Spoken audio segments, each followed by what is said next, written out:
Opening scene.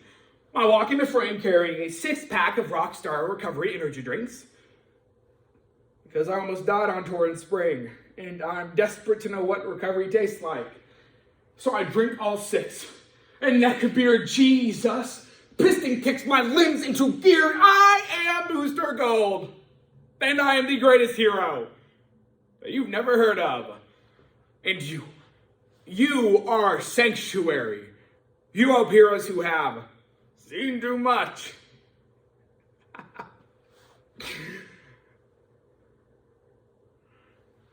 So, okay then. I'm here. I'm talking. I'm ready. There is a right way and a wrong way to play the Incredible Hulk. And I always knew the right way. I studied that show like an owner's manual. I was grounded twice for cutting rips in on my shirts to show where my muscles had busted through. I even learned how to run like the Hulk in slow motion. So when my transformation started, they didn't scare me.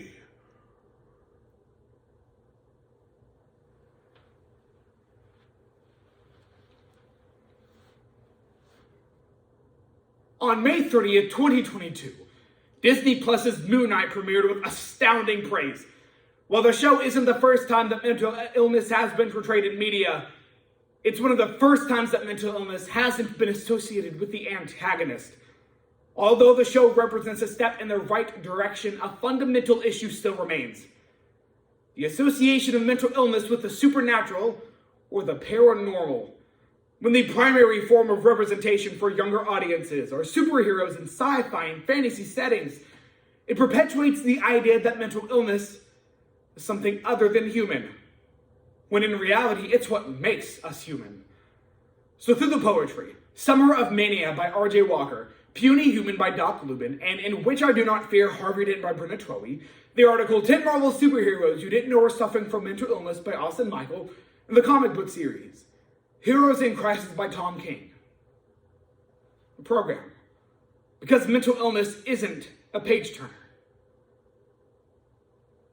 The best part of having superpowers is that most of the time, people don't even know that you have them. Like when Peter Parker goes paintballing, people think he is a really awesome paintballer.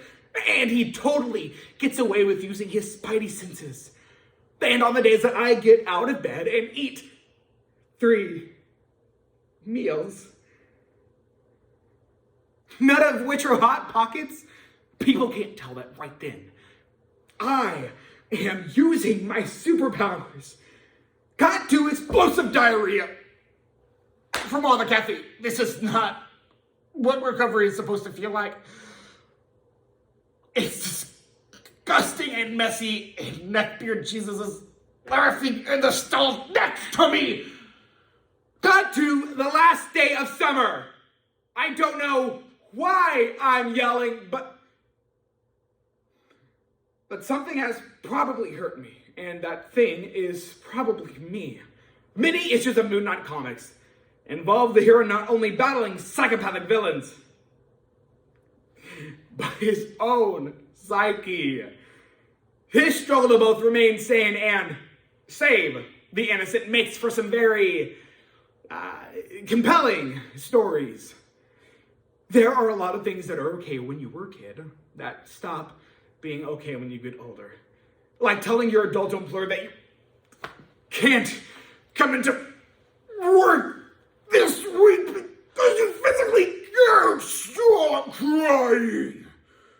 And you don't get to go to that job anymore. I don't need therapy to tell. I have 2 identities.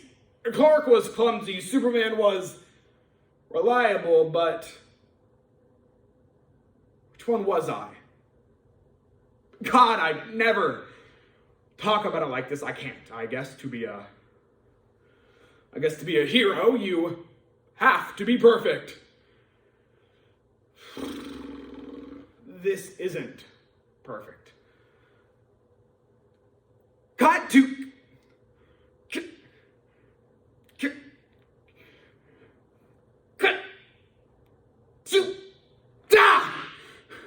I don't know.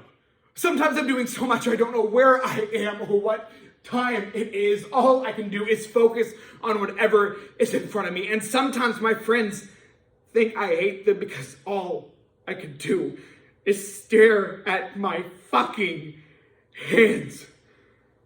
Known for his volatility, Hank Pym has a hard time controlling his temper.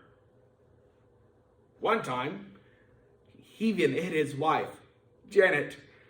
This is all due to Hank's mental illness, bipolar disorder. I was there to recover. Maybe recover isn't the best word. I was there to stop hiding. Whatever the opposite of hiding was, I was alone. And Sanctuary kept telling me I wasn't, that whatever I was going through, lots of other heroes go through. We're all heroes. We're all struggling. Got to, it's July.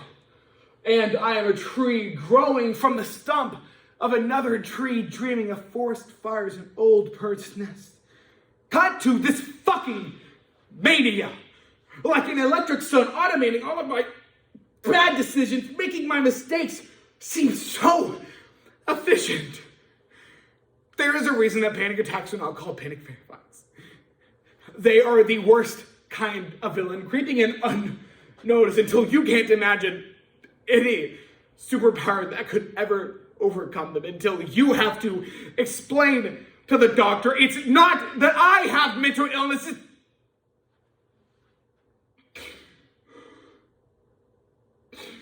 It's just that I didn't believe it.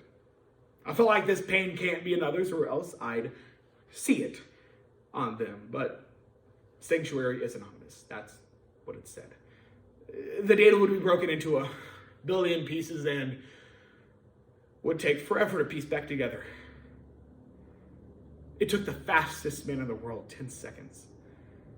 In an instant, I experienced the totality of 1,000 heroes in crisis. And for an instant, I wasn't alone.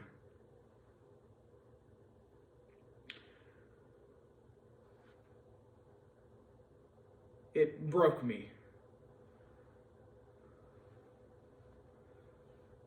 I have another person living inside of me. And he is big.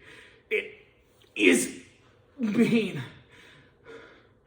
And he is stronger than I am. I stay close to the exit when I hear the creature coming. I put as much distance as I can between me and any goddamn fool who might try to get in the way. This is how I show that I love you. This is the best part of being a kid whose favorite superhero is the Hulk. You don't have to find anyone to play it with. Cut to closing scene. It's the last day of summer, and I am about to make the same terrible mistake again, and again, and again, and again, and again, and again. Look at this poem. All cut up like last year's summer in an effort to survive the oncoming winter. But I bet that if you open it,